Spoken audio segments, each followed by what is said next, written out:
প্রণাম। তাহলে দেখুন মা, ভগবান কি নারদকে চিনতে পারেনি? চিনতে পেরেছে বাবা, তবুও না চেনার ভান করে আছে। কেন? ভক্তকে সবসময় ভগবান বড় করে রাখেন। ভগবান নিজ মুখে বলেন, আমা হইতে নাম বড়, নাম হইতে ভক্ত বড়, ভক্ত হইতে ভক্তের চরণ ধুলি আমার কাছে অনেক বড়। প্রেম সে বলনি তাই গৌর। আমা হইতে নাম বড়, নাম হইতে ভক্ত বড়, ভক্ত হইতে ভক্তের চরণ ধুলি আমার কাছে অনেক বড়। তাই নারদকে বড় করার জন্য বলছে, হে নারদ তোমাকে চিনতে পারেনি। এই কে কোথায় আছিস? যা যা নারদকে ভেতরে নিয়ে যা। বলছে, দাঁড়াও প্রভু, আজ তোমার রাজ সিংহাসনে বসতে আসেনি, আর ওই রাজ সিংহাসনে রাজভোগ খেতেও আসেনি। আজ তোমার কাছে একটা জবাব চাইতে এসেছি, প্রশ্নের উত্তর দেবে। বলছে, কি জবাব? প্রভু বিচার করে বলবে, উপযুক্ত সন্তান যদি পিতা মাতাকে কাঁদায় সে কি অপরাধী নয়? নিশ্চয়ই অপরাধী। সখা হয়ে যদি সখাদের কাঁদায় সে কি অপরাধী নয়? নিশ্চয়ই অপরাধী। ভালোবেসে ভালোবাসার মানুষকে যদি কাঁদায় সে কি অপরাধী নয়? অবশ্যই অপরাধী। সব থেকে বড় অপরাধী তো তুমি, সব থেকে বড় অপরাধী তো তুমি। যে বৃন্দাবনবাসী তোমাকে এত ভালোবাসে, আর সেই বৃন্দাবনবাসীকে তুমি ভুলে গিয়ে রাজা হয়ে রাজ সিংহাসনে বসে আছো। নারদ, তোমার কথা মতো আজ আমি অপরাধী। তবে কেউ যদি পাপ করে তার পাপ ক্ষয় করার জন্য তো একটা সুযোগ দিতে হয়।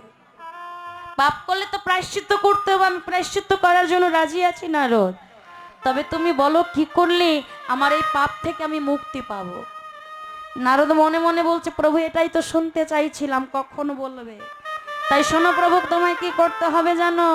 ওই প্রভাসের তীরে আনিয়া সবারে করো প্রভু যজ্ঞের আয়োজন, আয়োজন করো প্রভু যজ্ঞের আয়োজন। প্রভাসের তীরে আনিয়া সবারে করো প্রভু যজ্ঞের আয়োজন, আয়োজন করো প্রভু যজ্ঞের আয়োজন। স্বর্গ মর্ত ত্রিভুবন করো প্রভু নিমন্ত্রণ, স্বর্গমত্ত ত্রিভুবন করো প্রভু নিমন্ত্রণ। স্বর্গ মর্ত ত্রিভুবন করো প্রভু নিমন্ত্রণ। স্বর্গমত্ত ত্রিভুবন করো প্রভু নিমন্ত্রণ। প্রভাসের তীরে যজ্ঞ হবে, হবে গো, প্রভাসের তীরে যজ্ঞ হবে। প্রভাসের নিতাই গৌর হরি বল, হরি বল। সবারে করো প্রভু যজ্ঞের আয়োজন, আয়োজন করো প্রভু যজ্ঞের আয়োজন। প্রভাসের তীরে আনিয়া সবারে করো প্রভু যজ্ঞের আয়োজন, আয়োজন করো প্রভু যজ্ঞের আয়োজন। প্রভু প্রভাস নদীর তীরে তোমায় প্রভাস যজ্ঞ করতে হবে, আর সেই যজ্ঞের নাম হবে দান ব্রত যজ্ঞ। আর তোমার ওই যজ্ঞে তোমার কাছে যে যা দান চাইবে তোমাকে তাই দানে দিতে হবে। নারদ, কেউ যদি আমার কাছে সোনা দানা চায় দেবে, ও নারদ, কেউ যদি আমার কাছে হাতি চায় দেবে, কেউ যদি ঘোড়া চায়, দেবে, ও নারদ, কেউ যদি আমাকে চায় তাই দেবে। বলছে, প্রভু তুমি তো সবার, তুমি তোমাকেও দিয়ে দেবে। নারদ, তোমার কথা মতো যদি ওই দানব্রত যজ্ঞ করি তাহলে তো আমি ভিখারি হয়ে যাব।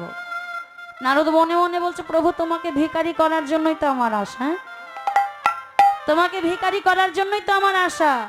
বলছে, আচ্ছা নারদ, তা না হয় মেনে নিলাম, আমি যজ্ঞ করব। এখন তুমি যে বলি স্বর্গ মর্ত ত্রিভুবন নেমন্তন্ন করতে হবে, এত নেমন্তন্ন করবে কে? বলছে, কেন আমি? আমার নাম নারদ। যেটা কেউ কখনো রোধ করতে পারে না সেটা রোধ করতে পারে নারদ। হ্যাঁ, তাই না মা? হ্যাঁ, যেখানে ঝগড়া নেই, বিবাদ নেই, ঠিক সেই জায়গায় ঝগড়া লাগিয়ে দেবে। তাই বলছে, শোনো প্রভু, তুমি শুধু পত্রগুলো লিখে দাও, নেমন্তন্ন আমি করব। তাই কৃষ্ণ যেই না বাবা নেমন্তন্ন পত্র লিখছেন, এমন সময় এই যে প্রভাস নদী, এই প্রভাসকে আমাদের জানতে হবে। আর এই প্রভাসের জলে স্নান করলে জীবের পাপ তাপ ক্ষয় সকল কিছু ধৌত হয়ে যায় বাবা। তাহলে প্রভাসের জলে ভগবান যজ্ঞ করার পরে জলে কত গুণ দেখুন। যে পাপ করলে সমস্ত পাপ ক্ষয় হয়ে যায় ওই জলে স্নান করলে। যেমন পাপ ক্ষয় হয়েছিল কার? চাঁদের। আকাশের চাঁদ কি দেখেছেন মা? আপনাদের এখানে চাঁদ ওঠে? বাংলাদেশে চাঁদ ওঠে গো, দেখেছেন তো? চাঁদ দেখেছেন বাবা? হ্যাঁ, ওই আকাশে যে চাঁদ, বলুন তো চাঁদের কটা স্ত্রী? হ্যাঁ, চাঁদের স্ত্রী কটা? চাঁদের 26টা স্ত্রী। ওই যে দক্ষ রাজার 27টা কন্যা, তার মধ্যে 26টাকেই বিয়ে করেছিল এই চন্দ্র। আর একটা বাবা কন্যা, ছোট কন্যা, যার নাম পার্বতী। পার্বতীকে বিবাহ করেছে কে? ভোলানাথ। তাহলে সব থেকে বাবা দেখুন, ছোট কন্যা তাকে বিবাহ করলেন ভোলানাথ। আর ওই 26টা কন্যাকেই বিবাহ করেছে কি? আকাশের চাঁদ। তাহলে আপনারা একটু বাবা বিচার করে বলুন তো, চাঁদের স্বভাব চরিত্রটা ভালো না খারাপ? ভালো। ভালোই তো হবে, তাই না? নাহলে একেবারে 26টা কন্যাকে বিয়ে করেছে। কি মা, ভালো না? ভালো না হলে কেউ 26টা কন্যা একই ঘরে বিয়ে দেয় একই লোকের? নিশ্চয়ই ভালো। আচ্ছা দেখুন বাবা, যার ঘরে 26টা স্ত্রী, তার চরিত্রটা কেমন দেখুন। দেবগুরু বৃহস্পতি, তার প্রতি, তারার প্রতি আকৃষ্ট হলেন এই চন্দ্র। তার যে রূপ, এই রূপের মোহিত করলেন ওই তারাকে। গুরুমা সম্পর্কে হচ্ছে গুরুমা। ওই চন্দ্র কি করলেন? গুরুমাকে নিয়ে পালিয়ে যাচ্ছে বাবা। যেই না গুরুমাকে নিয়ে পালিয়ে যাচ্ছে, গুরুদেব বলছে, এই চন্দ্র, ওটা যে তোর গুরুমা। ছি ছি ছি ছি ছি ছি। তো রূপের অহংকার অবশেষে গুরুমাকে নিয়ে পালিয়ে গেলি। ছি, তোমাকে গুরুমাকে ফিরিয়ে দে, আমি তো ক্ষমা করে দেবো। কিন্তু এ চাঁদ গুরুমাকে ফিরিয়ে দেয়নি বাবা। চাঁদ তার রূপের মোহিত করে গুরুমাকে নিয়ে হরণ করে পালিয়ে গিয়েছিল। চাঁদ ও তারার মধ্যে তাদের একটু বাবা দুজনের ঔরসে একটি সন্তান হয়েছিল, যার নাম ধ্রুব তারা। এখনো দেখবেন, বিজ্ঞান নিয়ে পড়ুন। ড্রাই হচ্ছে দাদা।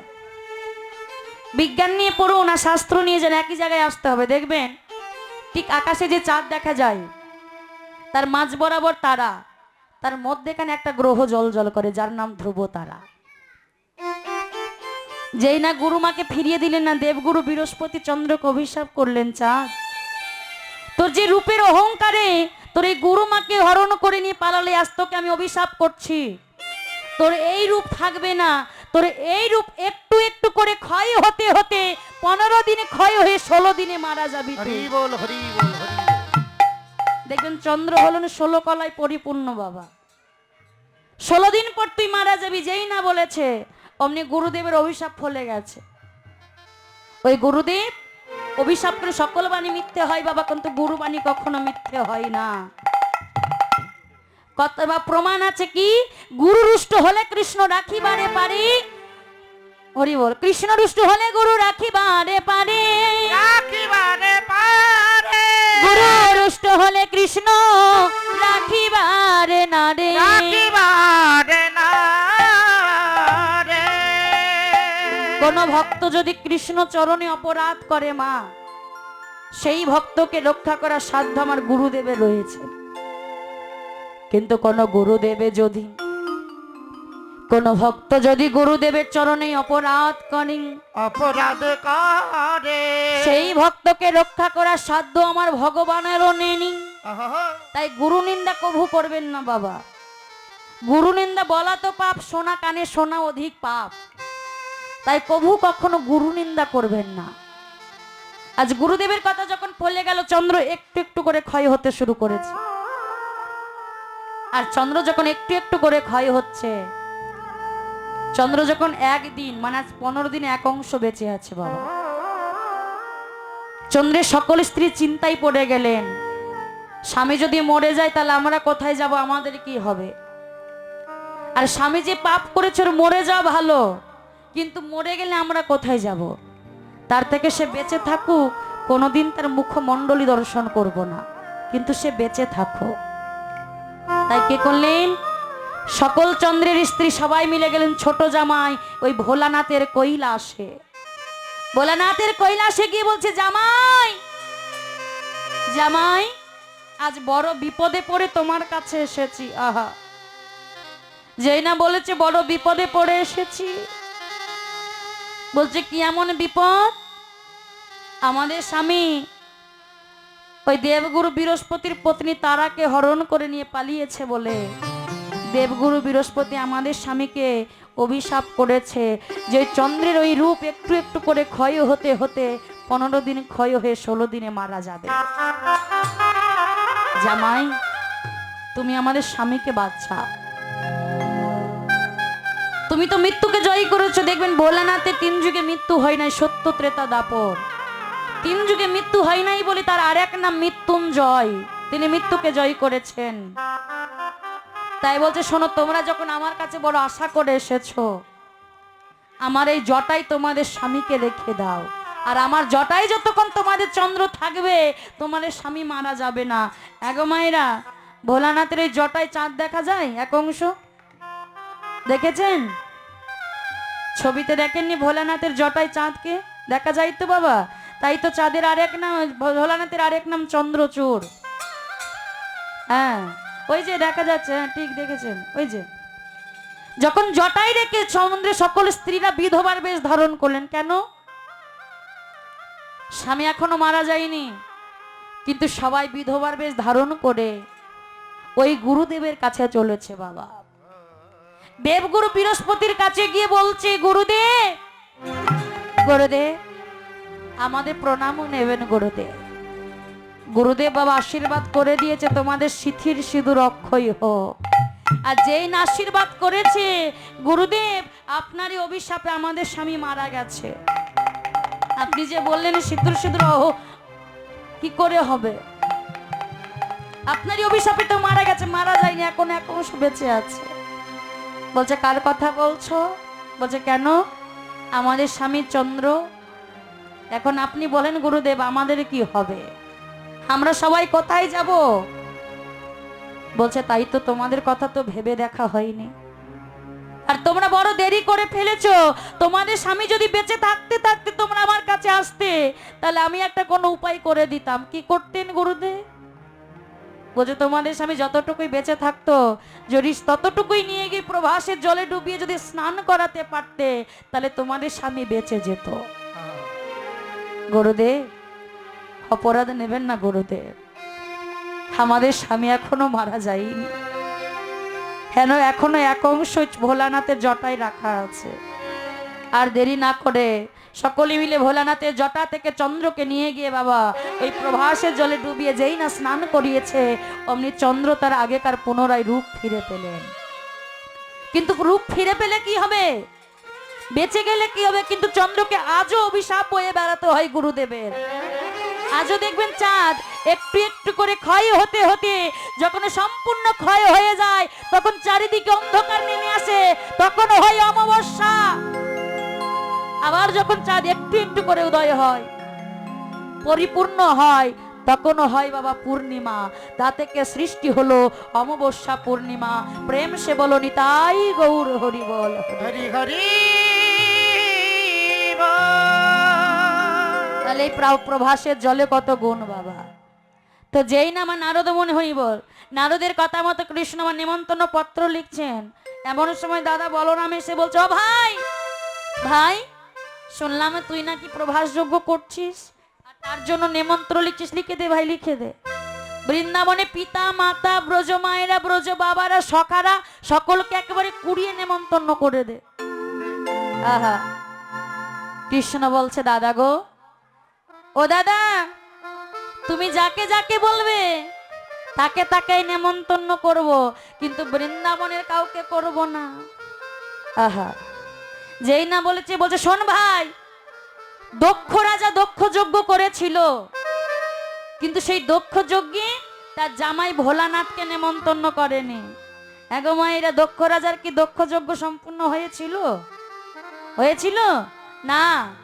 তাই বলছে, তুই যদি বৃন্দাবনের পিতা মাতাকে ছাড়াই যজ্ঞ করিস, তোর যজ্ঞ সম্পূর্ণ হবে না, থাক, তোর যজ্ঞ নিয়ে আমি চললাম।